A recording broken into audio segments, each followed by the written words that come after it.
datang di video presentasi tugas saya untuk mata kuliah Algoritma dan Pemrograman. Perkenalkan, saya Najwa Trina Salsabila dengan NIM 202509100069 dari kelas SI NMC 2025-01. Melalui video ini, saya akan mempresentasikan proyek yaitu sistem presensi kehadiran mahasiswa berbasis bahasa C++. Proyek ini merupakan penerapan menyeluruh mengenai materi yang telah dipelajari selama semester 2 yang meliputi variabel dan tipe data, operator, struktur kontrol, array, fungsi, hingga konsep object-oriented programming. Baik, langsung saja kita beralih ke penjelasan yang pertama, yaitu studi kasus yang saya angkat dalam proyek ini. Nah, untuk studi kasus yang saya angkat adalah pencatatan dan evaluasi kehadiran mahasiswa selama 1 semester, yaitu 14 kali pertemuan, dan di kampus merupakan kehadiran adalah salah satu syarat kelulusan yang paling penting dalam mata kuliah, dan aturannya ini bisa berbeda tergantung status mahasiswanya.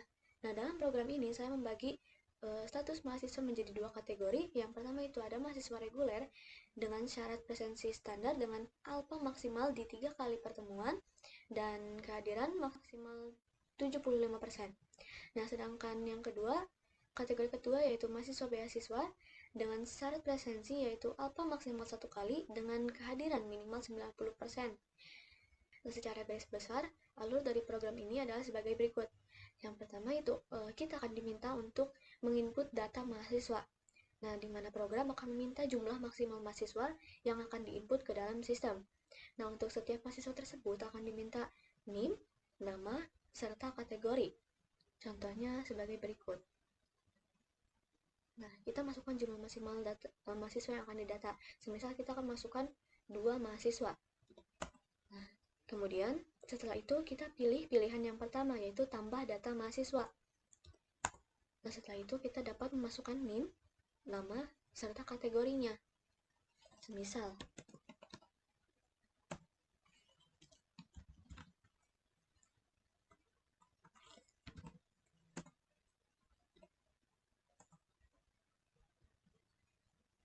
kemudian kita lanjut membuat data mahasiswa lainnya.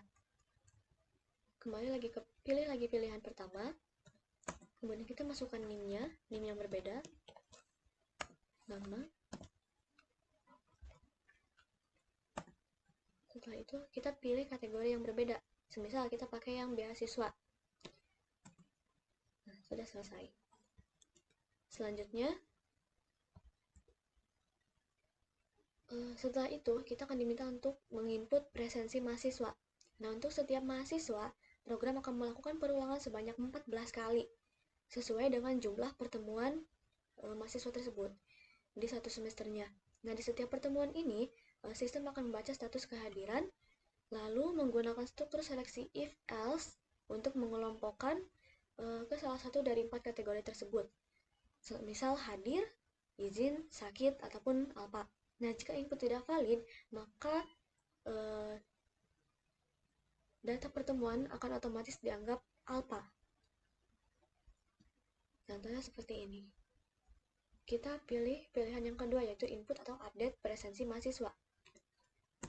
Nah, setelah itu kita masukkan NIM dari mahasiswa tersebut. Misal. Nah, kemudian kita akan diminta untuk menginput presensi dari mahasiswa tersebut. Semisal dia hadir,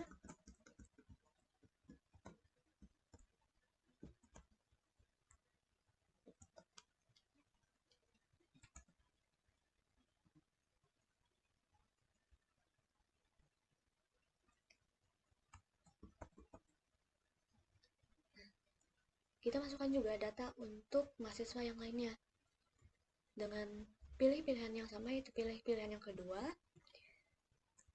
Kemudian kita masukkan NIM-nya kembali.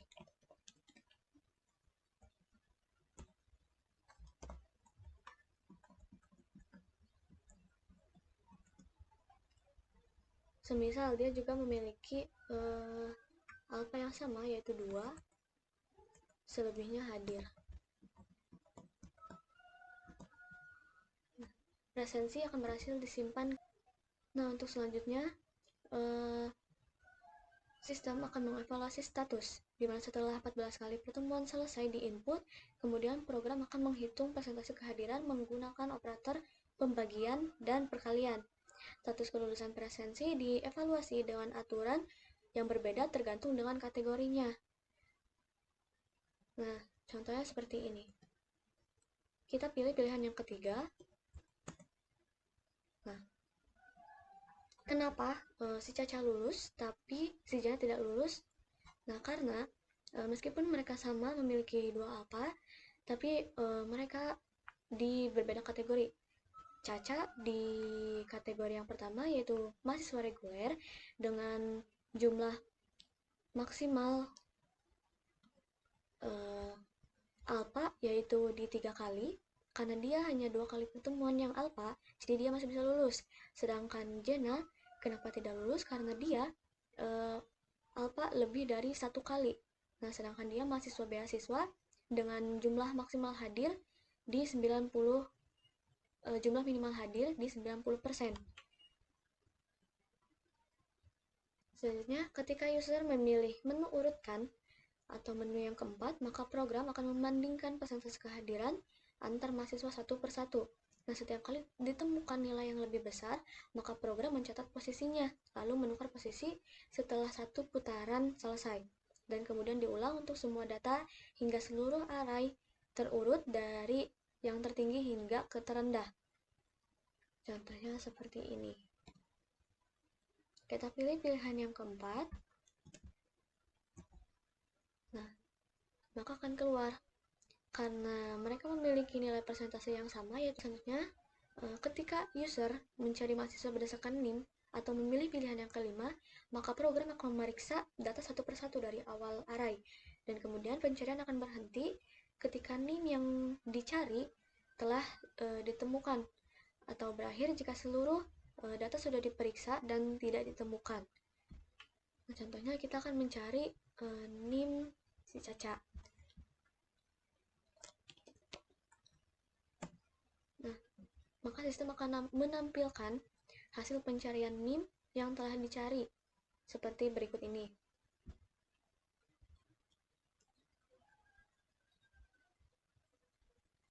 Nah, selanjutnya jika kita memilih pilihan yang keenam atau keluar, maka tampilan pesan akan selesai, dan setelah keluar loop, maka sistem akan menghapus seluruh objek dalam array tersebut. Seperti ini. Misal kita pilih pilihan yang ke-6 atau keluar. Nah, program selesai, dan kemudian jika kita mengulangnya lagi dari awal, maka tampilan akan kembali ke tahap awal, di mana objek dan sebagainya dihapus. Seperti berikut ini. Nah, algoritmanya sudah dijelaskan, sekarang kita beralih ke programnya. Ada 5 library yang saya gunakan dalam program kali ini, di mana library tersebut digunakan untuk menyediakan fitur-fitur tertentu dalam program ini. Semisal, contohnya di library pertama ada include IOStream. Nah, include IOStream ini digunakan untuk menangani proses input dan output pada program. Contoh penggunaannya adalah sebagai berikut.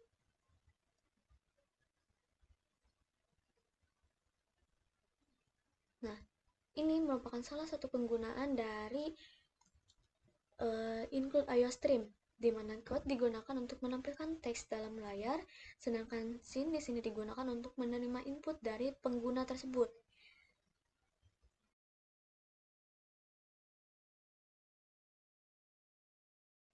Yang kedua ada include string. Nah, include string ini digunakan agar program dapat menggunakan tipe data string, yaitu tipe data berupa teks. Contohnya kayak nama, NIM, dan kategori. Contoh penggunaannya yaitu sebagai berikut. Nah, string NIM dan string nama merupakan salah satu contoh penggunaan include string dalam proses tersebut. Nah, kita lanjut. Yang ketiga itu ada include iomanib. Nah, include iomanib ini digunakan untuk mengatur format tampilan agar lebih rapi. Contoh pada programnya adalah sebagai berikut. Nah, ini merupakan salah satu penggunaan dalam include iomanib. Program akan mengatur format tampilan agar lebih rapi. Setway ini digunakan untuk memberikan lebar kolom, yaitu 12 karakter, sedangkan left digunakan untuk membuat isi kolom dengan rata kiri. Selanjutnya itu yang keempat ada include CC-type. Nah, library ini digunakan untuk mengolah karakter dalam sistem. Nah, pada program ini digunakan fungsi sebagai berikut.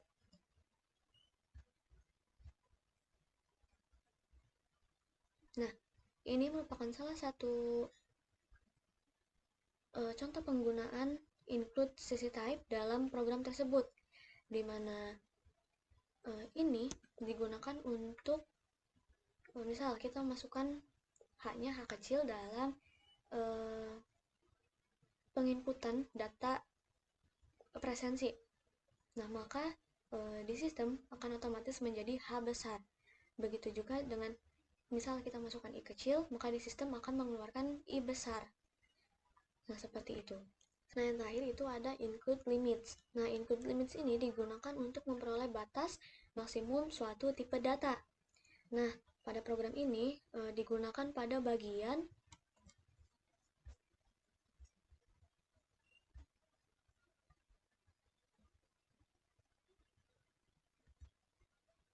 Nah, ini merupakan program dengan penggunaan limits, include library limits. Nah, fungsinya ini adalah untuk menangani kesalahan input. Contohnya ketika program meminta pilihan, tapi pengguna malah mengetik ABC, seperti yang tadi saya lakukan. Maka chain clear akan menghapus status error pada chain, dan chain ignore akan membuang seluruh karakter yang salah dari buffer, sehingga program dapat menerima input kembali tanpa mengalami error berulang. Nah, sekarang kita lanjut ke bagian struktur program perbagiannya. Nah, yang pertama itu ada kelas dasar mahasiswa. Nah, di mana kelas dasar mahasiswa ini berada pada baris ke 10 hingga baris ke 77. Nah, bagian ini merupakan kelas dasar mahasiswa, di mana digunakan untuk menyimpan data inti seperti NIM, nama, array keadilan 14 slot, dan penghitung hadir, izin, sakit, maupun alpha. Nah, data-data ini dibuat protected untuk menerapkan enkapsulasi, di mana tidak bisa diakses langsung dari luar kelas, dan hanya bisa diakses oleh dari dalam kelas saja. Nah, kelas ini juga memiliki satu fungsi virtual murni, yaitu pure virtual function bernama evaluasi status, yang sengaja tidak diisi karena implementasinya akan berbeda tergantung turunannya. Nah, kelas reguler ini berada pada baris ke-79 hingga ke 103. Nah, ini merupakan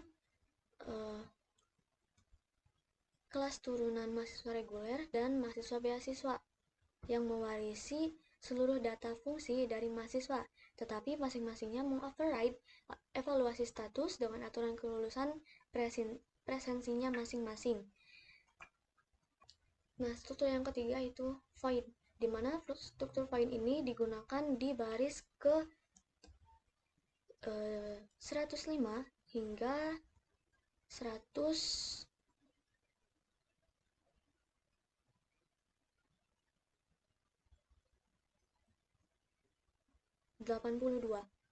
Nah, ini menggunakan struktur void, di mana void tersebut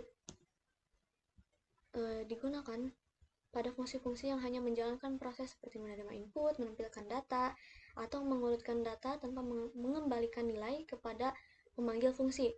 Nah, sedangkan fungsi yang perlu memberikan hasil seperti persentase kehadiran atau status kelulusan menggunakan tipe data lain seperti double, string, ataupun integer.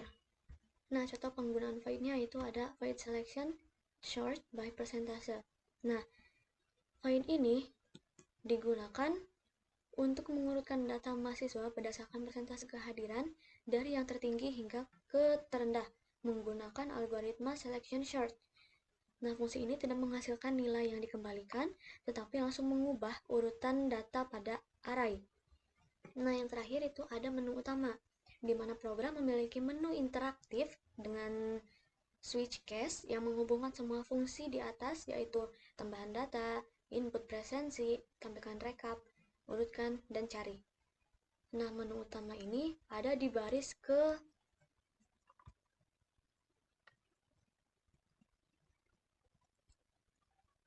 184 hingga akhir. Nah, ini merupakan penggunaan menu pertama ataupun switch case dalam program tersebut yang menghubungkan semua fungsi seperti tambahan data, input presensi, tampilkan rekap, urutkan, ataupun cari.